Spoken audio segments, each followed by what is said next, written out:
Hey guys, Steffi this side, and today in this video we'll be taking a look at a budget gaming keyboard, the Logitech G213 Prodigy Gaming Keyboard. This is an entry-level keyboard in gaming segment from Logitech and it retails for about 4,000 rupees. I have been using it for the last couple of months, so does it earn a place at your desk? Let's find out. First, let's discuss what this keyboard does right. It has a braided 6 feet long cable, which is a relief as it's not going to break easily, which happens with my peripheral devices. And I also feel that these braided cables don't easily get cut from sharp objects, so thumbs up for the cable. And this keyboard has membrane switches, which Logitech calls as McDome keys. Well, looking past the fancy nomenclature, they are basically trying to emulate the feel of switches of a mechanical keyboard. And well, honestly, they have done a great job. But still, they are not as snappy as mechanical switches, but they surely come close. The keys does provide a kind of a pushback when you press them, kind of mimicking the keys of a full mechanical keyboard. And the keys have 4mm travel, which always feels satisfying. And Logitech does not clearly mention how much key rollover this keyboard supports, so I suppose that the standard 10 key rollover should be supported by this keyboard.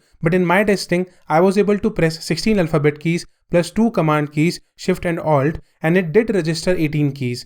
And I was not able to register any more keys, but I think that would be more than sufficient for all of you. And if you're wondering what key rollover is, it basically means how many keys your keyboard can register when you press all those keys simultaneously. And this feature is similar to the multi-touch feature on your smartphone. Like how many fingers the touchscreen of your smartphone can register at the same time. Most smartphones these days have 10 finger multi-touch support. Now on the top right side of the keyboard, we have an array of extra buttons. We have media controls, volume rocker, mute switch, LED switch, game mode switch, and these come really handy in day-to-day use. And if you're wondering about the game mode switch, when you turn it on, it basically disables some keys on the keyboard like the Windows key, which you might press accidentally while playing your Counter-Strike match, which I guess is the last thing you want. Now you might have seen this coming. Let's talk about the RGB. So this keyboard supports 16.8 million colors and each key is individually lit. So there is no bleeding from the bottom of the keys. And the RGB can be customized across 5 zones. Each different color represents a different zone. 5 in total. And if you have installed the Logitech G Hub software, which is available for free, you can customize the RGB as per your liking. You can get multiple presets in the software, play with them a little to better understand the control you have over the RGB. And if you want to just keep things simple, you can always go to the freestyle and just assign fixed colors to each zone. This is my personal favorite. And all the 12 function keys on this keyboards are programmable, and using the G Hub software, you can assign certain commands or actions or create macros with these keys. Like I have already set up certain commands for some of the keys. And this software automatically scans your PC for all the games that are present on your hard drive, or you can do it manually as well and create individual profile for each game. Now you can assign specific commands, actions, or even system commands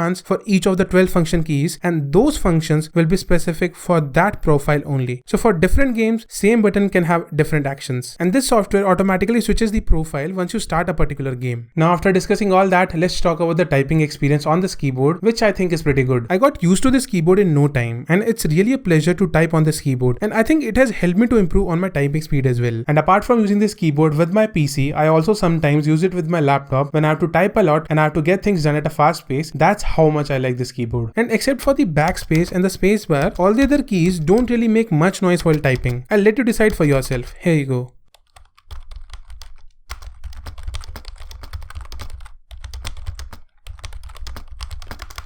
But one thing you should know that the keys don't wobble as much as I expected, even the spacebar. So even if you press the side of the spacebar, that will be also registered on the screen. So overall, the typing experience is pretty good. And with this keyboard, Logitech also advertises 60mm of spill resistance, which basically means that don't spill anything on this keyboard. Make sure all the liquid stays as far away as possible from this keyboard. And I have 2 more things to say. First, these 4 white LEDs for the scroll lock, caps lock, num lock, and the game mode, I think they look really good. And the rubber feet below this keyboard works really well. It hardly ever slips on my desk, which might not matter for some people, not for you, but given the time I spend on my desk, it does bother me. But this keyboard is no way perfect. As soon as you take it out of the box, you'll notice that it's made of cheap plastic, and listen to this. This is the creaking sound this keyboard produces. And maybe yes, you will never going to press your keyboard like this, but the point is there's absolutely a scope for improvement in the build quality. Then I think the brightness of the LED is little less for my eyes, and unless I'm looking them straight down on the keys, which never happens, I feel that the brightness could have been turned up a notch or 2. And don't get me wrong here, RGB effects are great, but I would like a little more brightness on these LEDs. And then there's no USB pass-through on this keyboard. Many keyboards that cost less provide this option, so not sure why this one is missing on that. And this keyboard is heavier than it looks. hands. Well, maybe because of the palm rest. I think I can do without the palm rest as I have comparatively big hands, but for people with small hands, I guess this would be helpful. So now let's talk about the final verdict.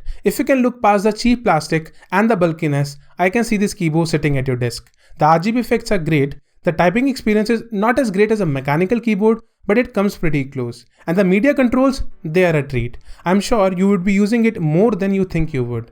So I think that's pretty much it. Hope you enjoyed this video. If you did, make sure you hit the like button and subscribe to this channel for more tech content. But until next time, thanks for watching, stay indoors, be safe, and I'll see you guys next time.